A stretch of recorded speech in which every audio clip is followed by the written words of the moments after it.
travel around the globe. Even travel around the globe. But it's good to be home. Honestly, it's good to be back on the east side. So we living on the east side. We be living out, but that we lie. It's how we living on the east side. We be living out, but that we lie. Every night and every day, trails sliding, heavy bass. Bump that tune, get jiggy, baby, bump that tune.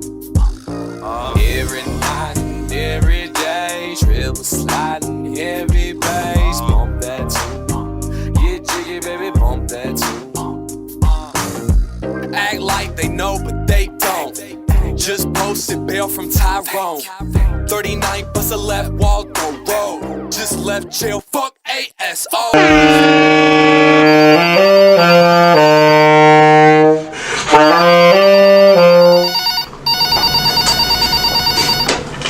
Hey, what's up? Who is it? Where you at? Yeah, it's Rayn, man. I'm at 6 o'clock. Oh, what?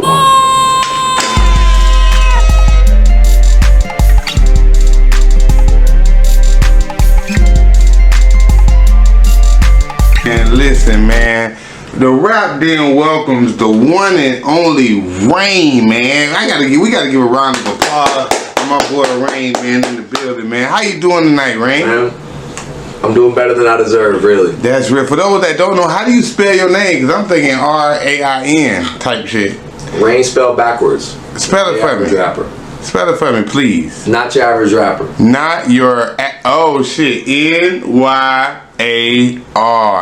Rayn, man, the RapDen welcomes Rayn, man. Listen, Rayn, for those that don't know, the RapDen is sponsored by Papo's Pop-Up Shop, who sponsors a lot of the foreign treats and snacks, like, you know, that soda up there. You're welcome to take that soda with you as a souvenir from Papo's Pop-Up Shop, too. And also Exotic Pop and 43rd Whitey Chest Bleed CBDs and lotion. Also sponsoring in the RapDen is Hostile Hot Sauce, Only Beats, Influential Gear, and tonight we got a new sponsor on the beat selection tonight, and that's that boy 29 million. So man, shouts out to him, and we is in straight up and down like 6 o'clock studios. But without further ado, man, listen, what's good, Rayn? What's good, baby? Talk. Man, how you feel, brother? You on the couch? Man, listen, man. Before we get started, it is tradition for us to pour up together in the RapDen, and I see you got your RapDen cup right there. So look, to my right, your left, hit that blue knob right there on that button right there on the 6 o'clock shot tank. Where we go, right here? Bow.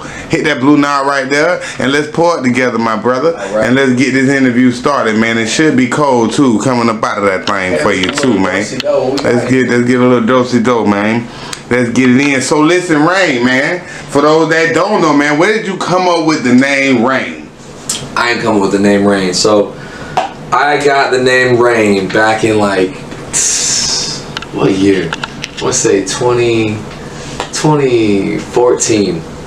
I was working over at the HM retirement home, and I started dishwashing, and I worked for this chef who had a really thick Hispanic accent, and I tried to introduce myself to him. His name was Joel. I said, "Hello, nice to meet you. Mi nombre es Ryan. My name is Ryan." Joel mistakenly, due to his accent, responds, goes, "Rayn, nice to meet you." They never used to call me back then for it, but I got up on stage one time at this pop-up show for a radio station here in town, and they kind of checked me up and down when I told them I want to freestyle rap. And when I got up on stage, they looked at me and kind of clowned me. They go, "Yeah, you want to rap? What's your rap name then?" And I just kind of thought for a second because I didn't really have one yet. So I told them, like, "It's Rayn." Here we go.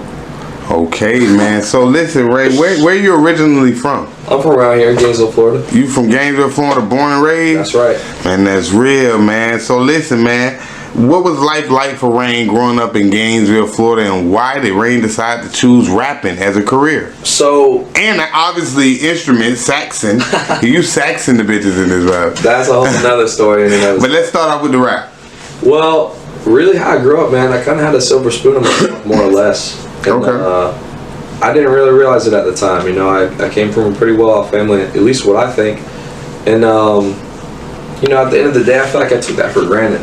And I'm pretty open about that with people because I want people to understand that, you know, music is not, especially rap, exclusive to, you know, any sort of like negative origin. I mean, obviously connotation. It plays a big role into, you know, whether or not people can relate to your music. But for me, I feel like at the end of the day, you know, struggle is a relative thing. Everybody's got their breaking point, and you know, like I said, growing up with a silver spoon, at least what I thought in my mouth was, you know, having a house to come home to that, you know, there's a pool in the backyard, we got a yard to go play catching with dad, he's still around, you know, mom's there, there's food in the fridge, you know, water's working, power stays on, this and that. So at the end of the day, I didn't really realize, truthfully, obviously, you know, I heard about Section 8 housing, you know, the ghetto and this and that. Honestly, grew up listening to 3-6. I love Juicy J. It's my favorite artist. Okay. And, my point Your is, parents let you listen to that? Probably not. Okay, you were sneaking. Where you got the? How you found the 3-6? That's when I had the CD back then, and how you found that? Probably like 2000. You know, I gotta stay high. That real, my man. Walk around CD. Just where the hell you get the CD from? Man, I think it was my neighbor. To be honest, he gave me like a burned LimeWire CD. Come on, man, and they had all that gas on there. That's right. First rap song I ever heard was "Stay Fly." Come on, man, I'm dead. So, what influenced you to just say, "Hey, man, I'm finna just try to, you know, rap"? To be honest, I really liked the music a lot. I didn't, you know, it was something I kind of ran into on my own. And hey, 1 second, bro. I'm in an interview right now. Let me get back with you. Damn, corporate. Alright, but yeah, my point is, you know, growing up with all that, I listened to that music, so I thought I could really understand the struggle. You know, I sold drugs to help my homies out, get like, hey, you know, you want a little bit cheaper, come to me, whatever, it's gonna be better quality, this and that. Just because from the music, you know, I thought that that's what was cool. And I thought that I could really relate to that, even though I didn't really understand what it meant to have to do that out of necessity to feed yourself. And so, you know, not to be dramatic, I mean, I know everybody's got, you know, this and that portion of life, but for me, that was brand new. You know, when my parents split up, my dad left the country, my mom left the city, and you know, then I went into Section 8 housing because that's all I could like get by on. So I went from selling drugs to Mr. Party Boy to like just, you know, trying to feed myself off of it, like I said. And it was just different, you know. So I felt like the name Rayn also, you know, with the joke about not your average rapper, Rayn spelled backwards because that guy couldn't say my name. It's also kind of like what Rayn is, and you know, not to get too poetic or whatever, but it's like rain. You know, you think of rain, it starts up here, right? Mm-hmm. But then it comes down and hits the gutter, and once you get the heat, you evaporate. Down and hits the gutter, and once you get the heat, you evaporate. And I tell that to some people, they clown me back. Okay, like who's this corny ass, you know, whatever, this and that. But at the end of the day, when I look at myself in the mirror, that's truly what I feel like I've embodied. Because, you know, going into Section 8 housing and having to sell drugs gave me so much more respect for people that, you know, grew up in that lifestyle. Truthfully, nowhere near the, you know, degree that I did, and it kind of brought all that music that I listened to life. And I realized that that's not what I was. So I wanted to make a difference, and that's why I'm doing music, because I want to show people that it doesn't matter what you're from, your music is going to be defined by what you want to be. Okay, so from, you know, living with, like you said, with a silver spoon, and kind of life evolving over to having to actually live the life that you see that everybody else rap about, or you having to rap about, what did you learn from that? Just keep it 100, you know, tell people straight up what you think. What could you have done different? Don't do drugs, stay in school. To be honest, man. Because there's going to be kids that's looking at this too, that's right. going to wonder what, like, okay, that might glorify, you know, and I'm trying to figure out what could you have done different to make life probably go a lot better, where you wouldn't have had to really go down and see, like, dang, it is really a Section 8 down here, dang, it is really poverty or the drugs and turmoil and death down here. What could you have, you know, maybe done different, or tell somebody that's watching this that they could learn from it? Why do I feel like life is about balance, and that applies to, I think, literally every facet of your life. So whether that's drugs, friends, a hobby, you know, taking care of yourself, everything is balance in everything that you do. So at the end of the day, I feel like if you just really, this is another section of balance that I'm talking about right here, is that even your own thoughts versus listening, you know, thinking versus listening. Some people, all they do is think. Even when they hear something, they might hear it, but they just take it and think about it. For example, like when you and me started this interview, I was like, hey, what do you think about this? What about that? And you're like, let me cook. And then we sit here, we get the production in motion, and it's good. And that's why I'm here, honestly, because I like the product. I feel like you come in here, you do a RapDen interview, you get to push your essence as an artist to target your demographic. So whoever you want to reach to, I feel like this is a great opportunity to do it coming into the RapDen. And tying that back into listening, you know, sit here, do it like it is, and then you get what you like.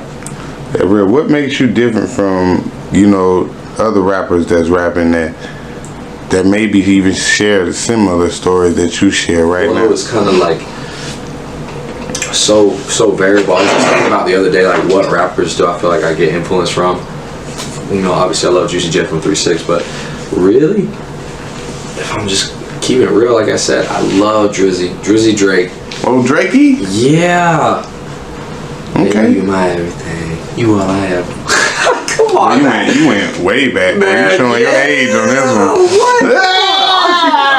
Okay, who else? I put Drake. Who else? So, old Drake, really, not new Drake. Honestly. Okay. I feel like he fell off around like old Drake. What album? Probably that one with Future in like 2015. You know, after that, it kind of was out a little bit, but old Drake style, right? Old Drake, Snoop, 50, Snoop Dogg, any little Plies. Okay, you bringing it back to Florida. You listen to Plies. Okay, Juice from 3-6. Okay. So let me go talk to. If you could do a feature with anybody in the industry right now, who would it be? Juice J. Juice J. Yeah. If you could sign right now with any label, I wouldn't, because I actually own my own label. Okay, so tell us about that. What is your label called? And so you have your own label. Damn, what is it called? Mel Hopper Music. Yeah, I just I started this label up with my producer.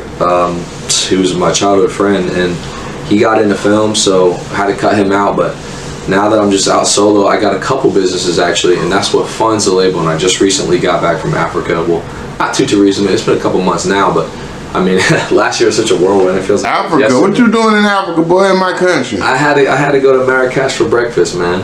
Okay. The people that might not know what a Marrakesh for breakfast is, what is that? It's an ancient city in Morocco. That a lot of trade goes through, a lot of culture goes through. People from around the world all just meet at this central hub over on the west coast of Africa, kind of northwest, because you got the Mediterranean, so all Europe, obviously all of Africa can kind of come up there to the northwest side, and then South America, that's the closest point from North America. That's where everybody kind of, you know, intersects when they go and they travel to Africa initially. Then they kind of spread out. Casablanca is a huge city up in there. Like Samosa. Marrakesh for breakfast. We'll be done by noon. I might go and take a ride through the desert, baby. You can sit by the pool. Shed a tear if we start talking about forever. Probably said something that was said too soon. Whisper in the ear and probably tell you something clever. You don't understand, but it's better that you never do. Okay, so have you been doing a lot of traveling is for forever, or you just started? Yeah, I mean, like I said, I started the label, but it's only maybe two years old, give or take. And my point is, you know, with that, actually, when I was in France, swung through Paris for a little bit.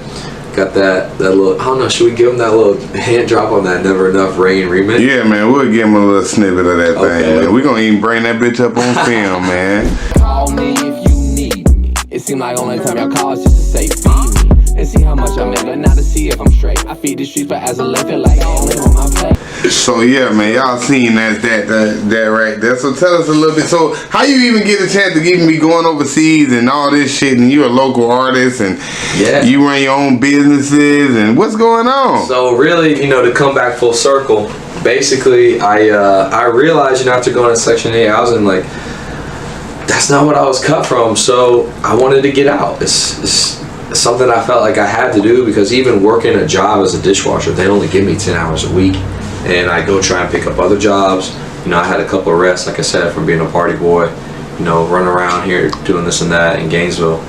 You know, just kind of got me up, and not anything serious, but just stuff that would prohibit me from getting work. And man, that was a tough time that I didn't enjoy. I was literally riding my bike uphill both ways just to go wash these dishes at like 4:30 a.m. That was crazy. Right. But I soon realized, I was like, I don't want to do this anymore. So I saved up the drug money and I got out, and then I, you know, put everything into my business. I got some partners, and I had worked as a mover too eventually later on, and you know, realized after the management kind of just got unappreciative of the whole staff. And I'm real big on my people. You know, I try and take care of everyone I work with, whether it's business, friends, family. You know, I want to do my best that I can. And my point is so I just said, hey, yo, like, y'all got this big warehouse now, and y'all switched up.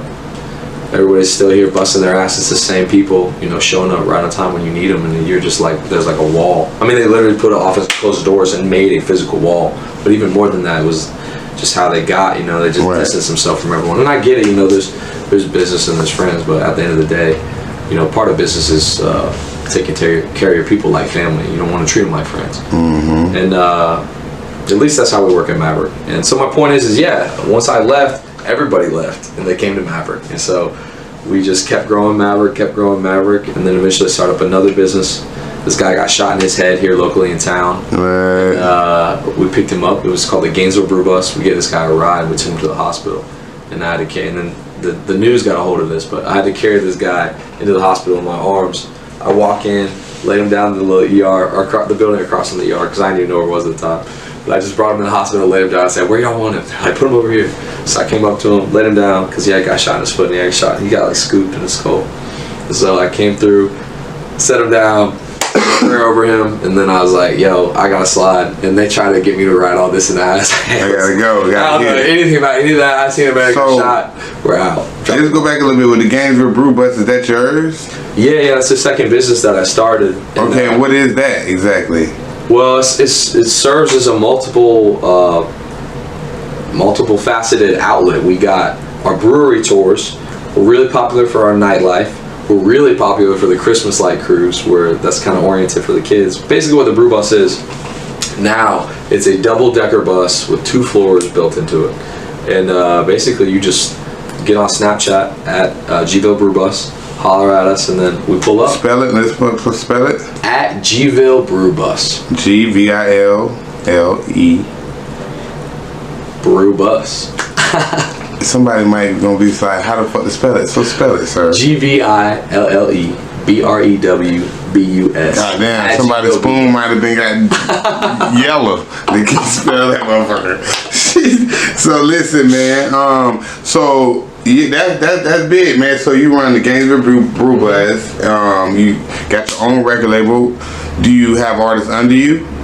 Not yet. We have a couple people that have produced music with Bill Hopper Music. But no one's signed. So you just signed yourself? Yeah, I'm signed to my own label. Okay. I put all my music out through my label. So would you sign to a third party? Yeah, again, me personally, no. But I'm not opposed to, you know, helping people cultivate their careers and trying to pursue, you know. Why won't you personally? Because I feel like, for me, music is not really something that I want to pursue as a full-time career, but the business of music is something that I'm interested in having as a career, because I don't want to be worked, right? Like I don't want to get in a position where I'm making music on someone else's dime and it's like, hey, you're raw, we like you, but we need you to go out and earn. For me, it's just something that, you know, if I blew up, cool, but at the end of the day, I started all my businesses to pay my way through med school. And you know, that's really what I feel like my calling is I want to help people. And I think music, for someone that doesn't need a leg operated on, you know, sometimes you just need to get something out of your head, and I feel like music is a way, at least for me, therapy. Yeah, to get that therapy. Okay. So, how was you able to get to the point where you can travel with and do music videos in different countries? And So I've had really just keeping it honest. and have you did any shows in these countries? Yeah, I mean, so it went like this. My moving company, does pretty well every year. We do about like a little over 6 figures here and there, and what happened was we just had a huge check. It was kind of a blessing and a curse, really a curse and then a blessing. So the house I grew up in, my father's house, got destroyed by a tree, absolutely just annihilated from the left side to the right. Right. And everything I grew up in or with, as far as like the furniture, memorabilia, documents. I mean, all the stuff. That's where my dad lived. It was his primary residence still. I just had moved out. But the house he had got completely annihilated by a tree in the middle of a torrential. Y'all know how it is. This is Raynsville. When it comes down, it's not stopping for a while until it wants to. So it was in the middle of a storm like that where you can't go outside. It looks like you're in the splash zone over at SeaWorld. Like it was just with the tree breaking in the roof. It just made a funnel. So the whole house flooded. Everything was ruined. We lost a lot, and I came through with my moving company, my guys. Hey, shout out all y'all boys at Maverick. I appreciate y'all big time for helping Pops out. But we came through and we got everything out, and because of that contract with the insurance, we just gave it to him flat rate, told him what it was, and it was a really big project. So luckily, he was able to get some of that salvaged by my moving company. At the same time, it's not like he had to come out of pocket for it because it was an insurance claim.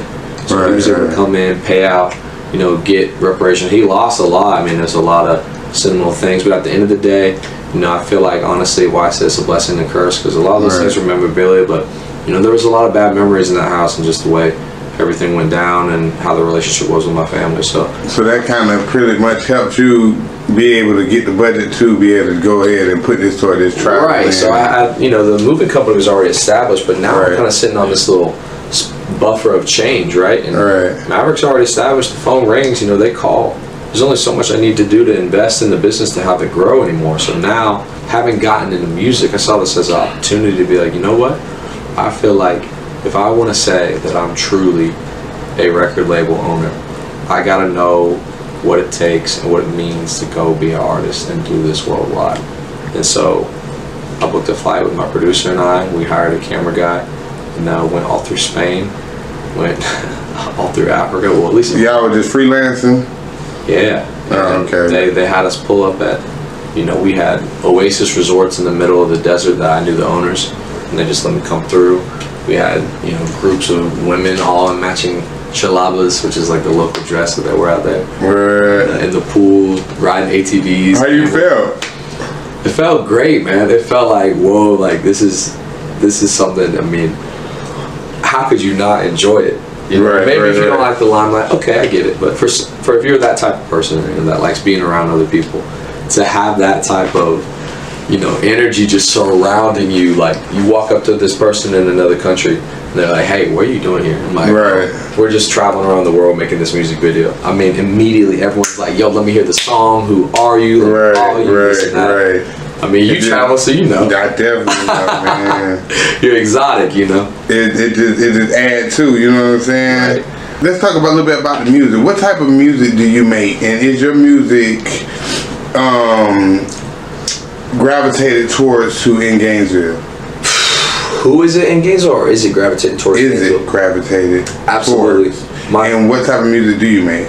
So I'm like a hip-hop jazz fusion, but not every song is all hip-hop and not every song is all jazz. I would say that's my general like category of what Rayn is, as far as a musician goes, like in my sound. But the rap element of music is like you gotta just kind of read between the lines a little bit as far as like how the beat goes and what other songs have been made with similar instruments, so it's got some real heavy 808s, a lot of snares.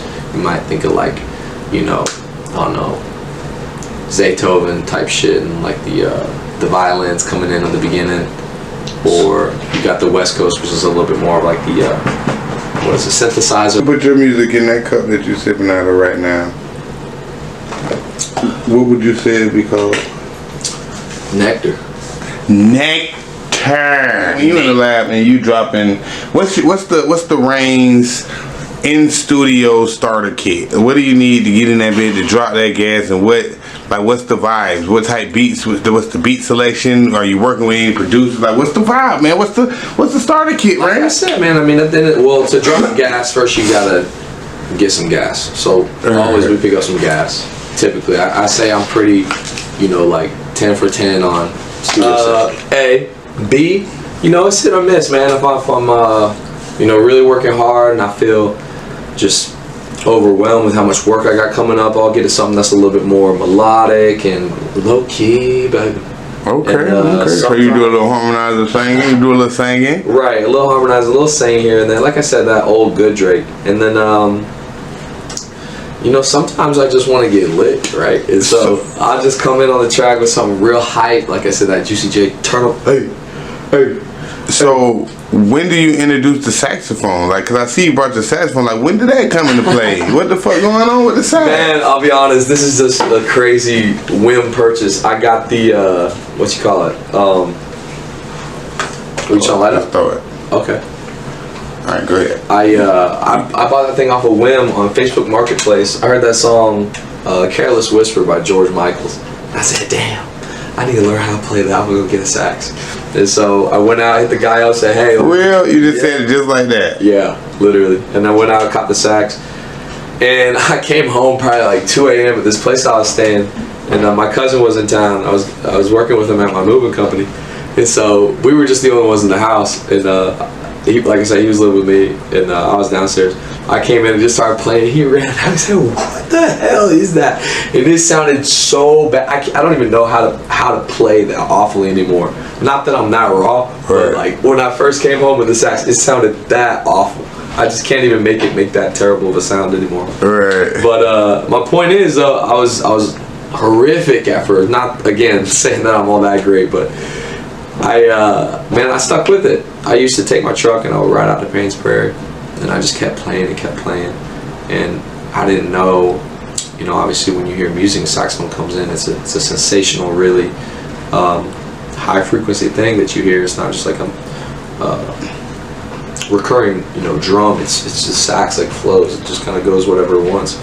And I would go out to the prairie and I would try and find a song on sax alone. And then I kind of got to thinking, I was like, man, I need like something else like backing this, because I can't just come up with a melody in my head. And when I started playing over other music, the same, I guess, like neural networks that I use when I freestyle is what happens in the sax. Right. I don't know how to explain it.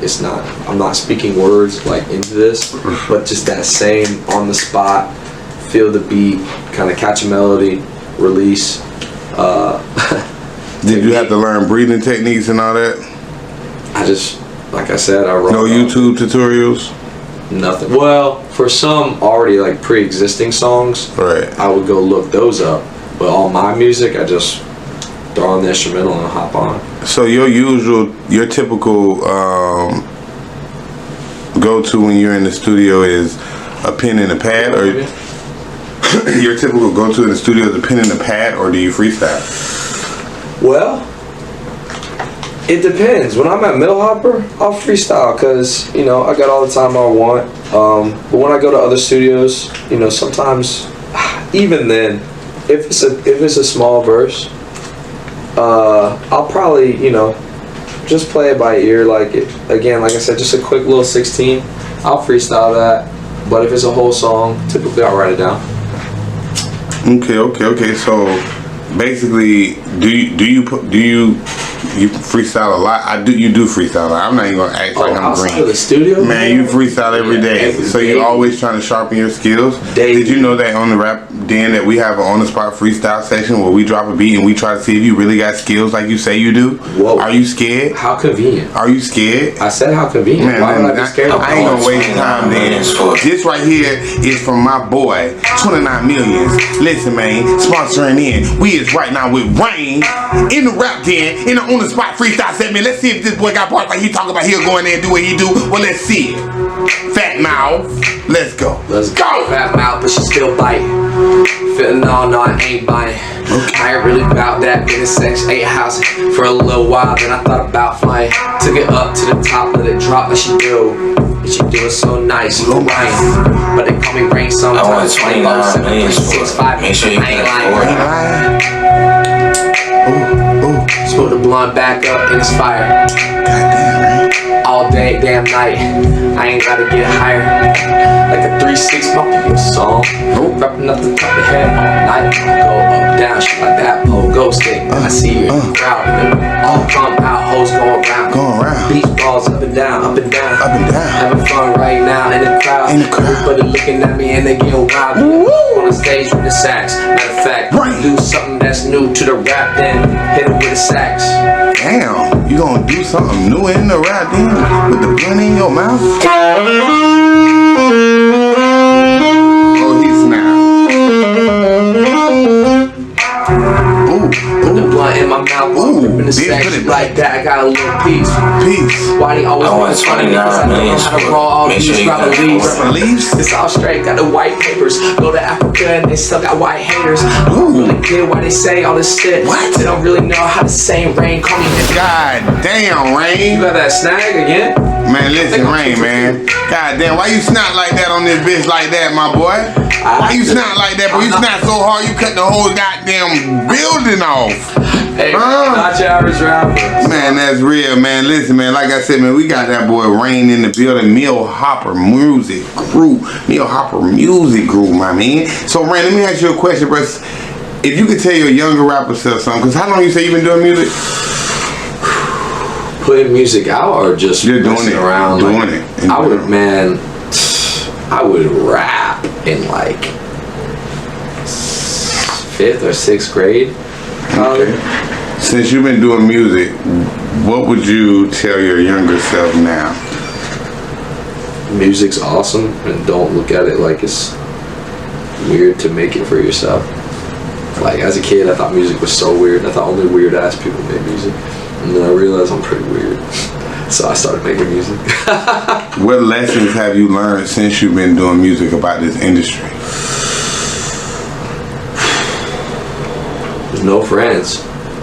It's also a business at the end of the day. And I never really understood that because I felt like industry just meant like type of business, but industry is just industrial. I mean, it's the same thing as, you know, gasoline industry or logistics industry. It's just another line of work, and at the end of the day, just because it's based around, you know, audio, it doesn't really have anything to do with the product you're making. It has to do with the deals that you're making, and the same applies to any business. What about learning the music business? Do you think that's essential, and why? Oh yeah, 1,000%. Because you can get snaked, or you can just legitimately do something wrong and you don't get your due diligence because you didn't set yourself up in a way where someone can come in and just say, like, you know, you're copyrighted on this song. There's just different laws that I don't even fully know. I mean, there's always new things you can learn in law. There's always, you know, people that just see you as an opportunity because you don't know something, and they make their business, and that's kind of more of the, I guess, like music legal business. But at the end of the day, it's all under the industry, and you can say whatever you want about lawyers, but if someone is doing their job, even if you don't think that it's a fair thing, and they make their living off of making sure that people are in ordinance or in alignment with what music law is, that's just how they live, you know. And you may not like that, but at the end of the day, that's business. So, have you been finessed since you've been doing this? Absolutely. I wouldn't even say finesse. Truthfully, I say I didn't set myself up to where, you know, I could get my largest return for, you know, what I brought to the table. And I've done quite a few shows here in town. At least, I mean, you know, I've only been doing it for like now 2 years, so they brought you know, bottles out to my music in the club. Everyone's looking at me. It's, you know, I felt like you do things like that, you should at least get some kind of return, because at the end of the day, I felt like I was like blessed because I could be get my music played in the club, and I didn't know anyone locally that had that experience for themselves. So for me, I was like, yo, this is such a great opportunity. But at the end of the day, it's not about like really being egotistical. It's about having goals and standards. So it was tight, you know. We got bottle girls coming out. They're bringing out the champagne, this and that. I pull up and them bitches hop in. Y'all pull up, that bullshit you talking. From Dilla to Mel Hopper music. Young women see Rayn, stop choosing. Okay. Right? That comes on the speakers. That was my first single, Pull Up. Right. And, you know, I thought it was hot, cool. You know, I'm playing in my local club. At the end of the day, I should have been trying to get something on the business end of that. I was paying money just to get heard in the club. So then I performed at the next venue over, the Range. Pretty prominent spot. A lot of college students go there. It was just, I kind of say, you know, at first really was my demographic, and then I started to get into a little bit like music that was just like for the world. You could just hear it, kind of catch a vibe. And you know, that said, again, you know, I just wasn't getting payouts that they paid me some money, but you know, I just didn't. Like I said, I was more focused on getting the label started than I was taking care of myself. But now, again, owning a label, I want artists to take care of themselves and not put themselves in positions where it's like, yo, if you wanted to do this as a career, there's a standard that you need to hold for yourself financially. That's just the reality of it. So people are they're gonna diss and they're gonna hate, and you know, you gotta put your work in and get that camera on you, and you know, go do the local shows. Now, what is your goal? So I have it's not really a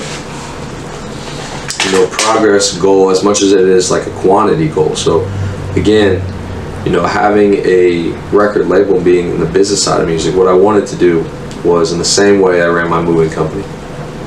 Okay. At first I was a mover before I was a business owner, because to own a moving company, I truly believe you have to know every element of what it means to be a good mover, so that you know what standard you can uphold.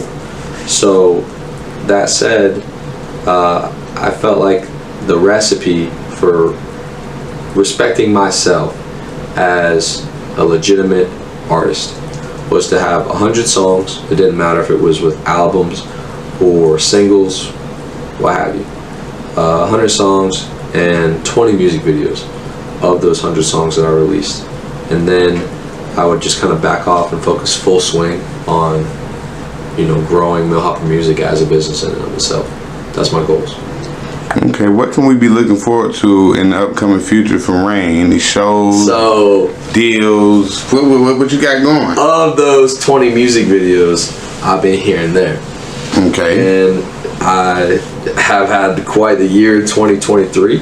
We got some more trips lined back up for some places that I went but didn't record at. Okay. So far in Europe, we made 4 music videos. Yeah, we made 4 music videos over in Europe. Okay. They out yet? No, not yet. That's all coming this year. So Portugal, France, Spain. Man, where else? Did we get anything in Mallorca? No, that's still in Spain. So just over those 3 countries. And then also the 2 music videos that we filmed while we were in Morocco. Okay. Yeah.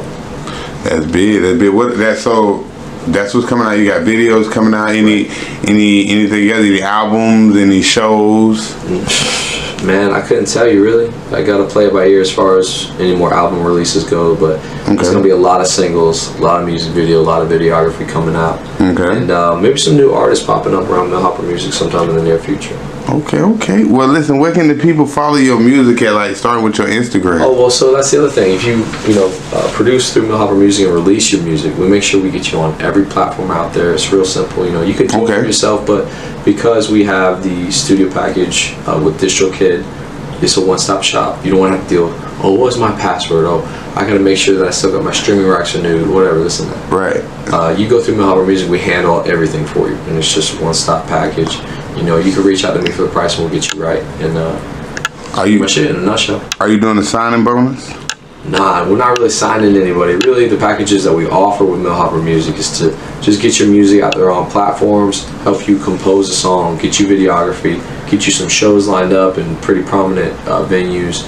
You know, Social, the Range, White Buffalo, maybe DTF if you know the DJs start rocking with us, or even at the fraternities, Depot Village.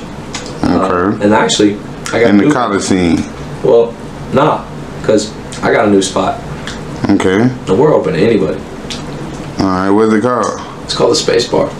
Okay, bet. Well, we all heard it here first. Y'all be on the lookout for the Space Bar. Tap in with Rayn. Rayn, what's your Instagram so the people can follow you in the movement and the music? And it's my real name, Ryan W. Shepherd. Rayn, there you see it right there. And what about on Facebook? Same deal. Same deal on Facebook. TikTok, you on TikTok? No, I don't do TikTok. Okay, what if they want to book you for any shows or events? What's the Gmail? Man, hit me up at millhoppermusic@gmail.com. We'll lock in. Y'all see it right there at the bottom of the screen, man. Listen, we gonna tap back in with Rayn in the next 6 months to a year just to see how this shit then took off to the next level. And we had the pleasure with chopping it today with Hopper Music Group's own owner and artist, Rayn, with the sax. You know what I'm saying, man? Listen, man, like I said, the RapDen was sponsored by Papo's Pop-Up Shop, 43rd White Chesapeake, CBDs and lotion, influential gear, hostile hot sauce, god doggone exotic pop, god doggone, man, listen, man, we shouts out to the beat, man, shouts out to Rayn, shouts out to the whole movement, and we gonna check back in.